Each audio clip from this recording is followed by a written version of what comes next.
Assalamualaikum warahmatullahi wabarakatuh. Selamat pagi anak-anakku kelas 6 UPT SDN 49 Gresik yang ibu sayangi dan yang ibu banggakan. Bagaimana anak-anak kabarnya pada pagi hari ini? Semoga kita tetap sehat dan selalu dalam lindungan Allah Subhanahu wa Ta'ala. Anak-anak, kita berjumpa kembali dalam daring atau belajar dari rumah. Anak-anak tetap semangat ya. Nah, anak-anak, pagi ini materi kita adalah kisah keteladanan Rasulullah Shallallahu Alaihi Wasallam dalam bab 4. Adapun tujuan pembelajarannya adalah 1. Peserta didik dapat menyebutkan sifat kejujuran Rasulullah dengan benar. Yang kedua, peserta didik dapat menyebutkan kasih sayang Rasulullah dengan benar. Nah, anak-anak, sebelum kita mulai pembelajaran pagi ini, marilah kita buka dengan berdoa bersama. Mudah-mudahan apa yang kita pelajari pada pagi hari ini bermanfaat untuk kita dan untuk semuanya. Mari anak-anak, Bismillahirrahmanirrahim. Raditu billahi rabba wa bil islami dina wa bi Muhammadin nabiyya wa rasula. Rabbi zidni ilma warzuqni fahma. Amin ya rabbal alamin. Anak-anak, marilah kita mulai pembelajaran kita pada pagi hari ini. Anak-anak, simak materi Bu Guru dengan baik. Nah, anak-anak, kalian semua sudah kenal dengan Rasulullah kan? Nah, siapa yang tahu siapa Rasulullah? Tentu kita semua sudah tahu bahwa Rasulullah adalah Nabi kita, Rasul kita untuk umat Islam di seluruh dunia. Beliau adalah seorang laki-laki pilihan Allah yang diutus oleh Allah untuk rahmat bagi seluruh alam. Beliau dilahirkan pada tanggal 12 Rabiul Awal tahun Fil atau tahun gajah. Kenapa disebut tahun gajah anak-anak? Nah, karena pada waktu itu bertepatan dengan lahirnya Rasulullah, ada pasukan Abroha yang berjumlah ribuan pasukan. Beliau dari negeri Yaman mengendarai gajah datang ke kota Mekah dengan tujuan menghancurkan Ka'bah. Namun anak-anak, Allah tidak mengizinkan Ka'bah hancur, sehingga Allah mengutus burung yang disebut dengan burung ababil. Burung-burung tersebut diutus oleh Allah mengambil kerikil dari neraka. Kemudian kerikil-kerikil itu dijatuhkan ke kepala para pasukan gajah, lalu tembus kerikilnya ke perutnya gajah, sehingga mereka semua pasukan dan gajahnya semua mati bergelimpangan. Itulah maka tahun itu, tahun kelahiran Rasulullah itu disebut tahun gajah. Beliau lahir sudah dalam keadaan yatim anak-anak karena ayahnya sudah meninggal ketika Rasulullah masih dalam kandungan ibunya, yaitu Ibu Aminah. Sedangkan ayahnya bernama Abdullah. Anak-anak, Nabi Muhammad kecil itu lahir dalam keadaan yatim. Kemudian ketika beberapa tahun kemudian Nabi Muhammad diajak berkunjung ke makam ayahnya di Madinah. Namun anak-anak, betapa menyedihkan. Di perjalanan pulang dari kota Madinah, yang tepatnya di Abwa, Ibu Muhammad sakit sehingga beliau juga harus menyusul ayahnya meninggal dunia di kota Abwa. Kemudian dibawa oleh kakeknya kembali ke Mekah, diasuh oleh kakeknya. Tidak lama kemudian kakeknya juga meninggal dunia. Hanya 2 tahun diasuh oleh kakeknya. Lalu Nabi Muhammad dibawa oleh pamannya Abu Thalib dan diasuh sampai dewasa. Sampai beliau menikah dengan Khadijah, sampai beliau diangkat menjadi Rasul ketika usia 40 tahun. Nah, itulah sedikit kisah tentang Nabi Muhammad. Adapun anak-anak, kejujuran dan kasih sayang Rasulullah ini yang akan kita bahas pada pagi hari ini. Di antaranya ada 4 yang akan kita bahas pada pagi hari ini, atau akan kita pelajari pada hari ini. Yang pertama adalah Nabi Muhammad Shallallahu Alaihi Wasallam Al-Amin, atau diberi gelar Al-Amin. Yang kedua, kasih sayang Rasulullah termasuk kepada anak-anak, kepada orang tua, kepada keluarga, dan kepada masyarakat. Yang ketiga, kepedulian Rasulullah terhadap lingkungan sekitar.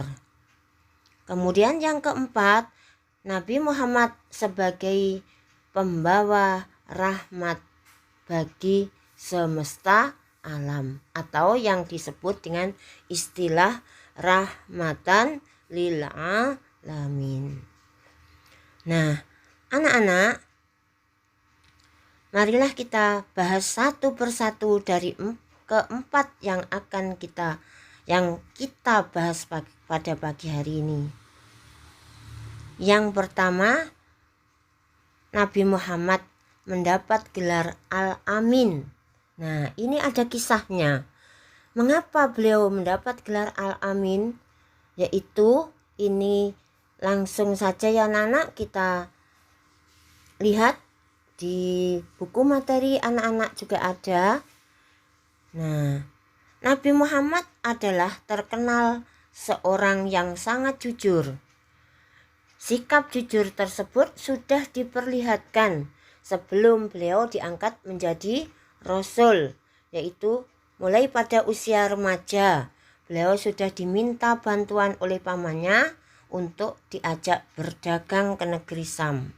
Sampai beliau membawa dagangan Siti Khadijah, dan sampai juga beliau dipersunting oleh Siti Khadijah menjadi suaminya. Anak-anak, pada usia 35 tahun, Nabi Muhammad ini bersama-sama dengan orang-orang Quraisy atau suku Quraisy diminta untuk memperbaiki Ka'bah. Ketika pembangunan sudah sampai ke bagian Hajar Aswad, bangsa Quraisy berselisih pendapat tentang siapa yang mendapatkan kehormatan untuk meletakkan Hajar Aswad ke tempatnya yang semula. Pada akhirnya mereka sepakat menunjuk Muhammad sebagai orang yang tepat untuk melakukan hal tersebut. Rasulullah pun kemudian menyarankan atau memberi suatu jalan keluar dengan sangat bijaksana, yaitu beliau mengambil selembar selendang atau surbannya. Kemudian Hajar Aswad itu diletakkan di tengah-tengah selendang tersebut atau di tengah surban tersebut.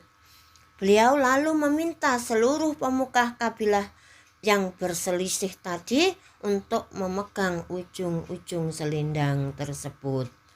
Mereka kemudian mengangkat Hajar Aswad itu bersama-sama setelah Mendekati tempatnya, Rasulullah Shallallahu Alaihi Wasallam lah yang kemudian meletakkan Hajar Aswad tersebut ke tempat semula.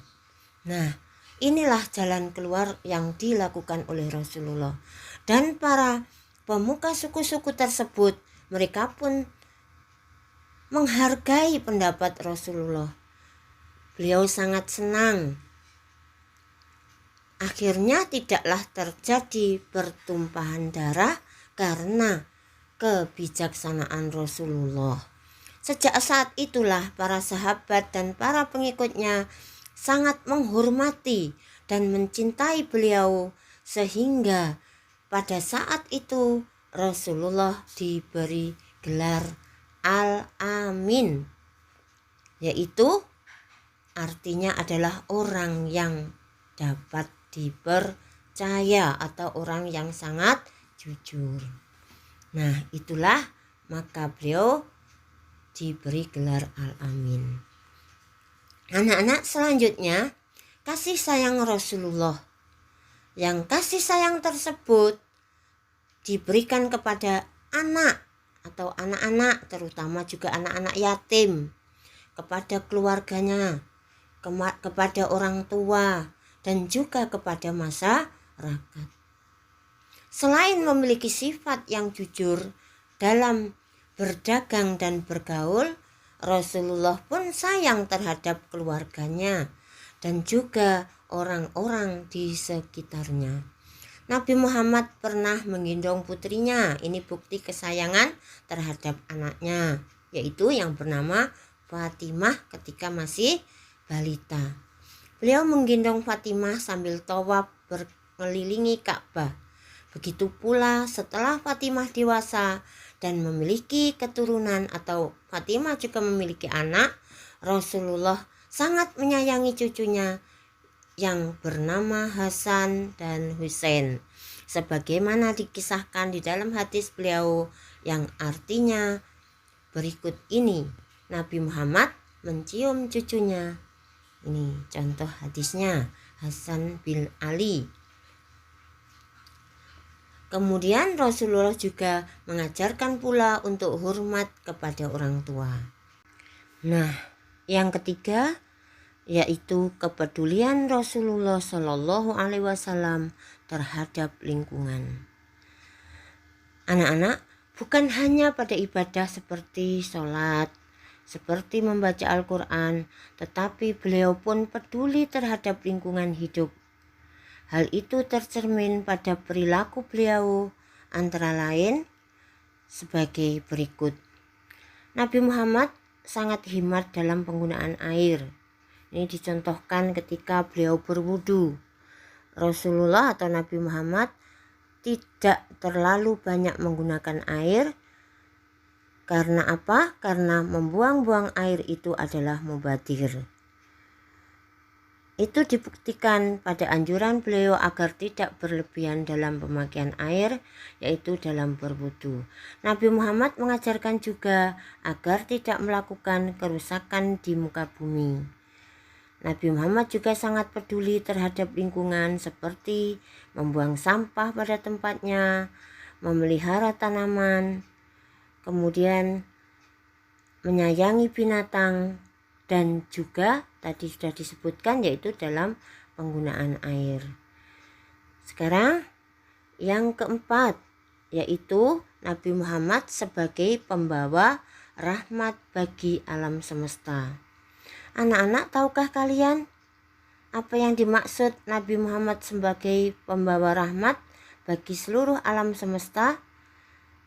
Nabi Muhammad diutus oleh Allah sebagai rahmatan lil alamin, yang artinya sebagai pembawa kasih sayang bagi alam semesta ini. Nah, Nabi Muhammad dalam misinya atau dalam tujuannya tidak hanya mensejahterakan kehidupan bangsa Arab saja ketika itu, melainkan beliau mempunyai misi, yaitu membawa alam semesta ini menjadi alam yang sangat damai. Kemudian bagaimana Nabi Muhammad menjalankan misinya itu? Yaitu tujuannya adalah membawa kedamaian di muka bumi ini mulai dari sekarang sampai nanti di akhir zaman. Selain mengajak kaumnya untuk mengutamakan kemurnian akidah dan selalu menyembah Allah yang Maha Esa, beliau juga menanamkan akhlak terpuji yang membawa kebaikan manusia hidup di dunia sampai juga di akhirat. Inilah anak-anak 4 hal yang disampaikan oleh Rasulullah atau yang menjadi tujuan Rasulullah. Mudah-mudahan apa yang Ibu Guru sampaikan pada hari ini dapat bermanfaat untuk kita semua, dan kiranya kita cukupkan sekian. Wabillahi taufik walhidayah. Wassalamualaikum warahmatullahi wabarakatuh.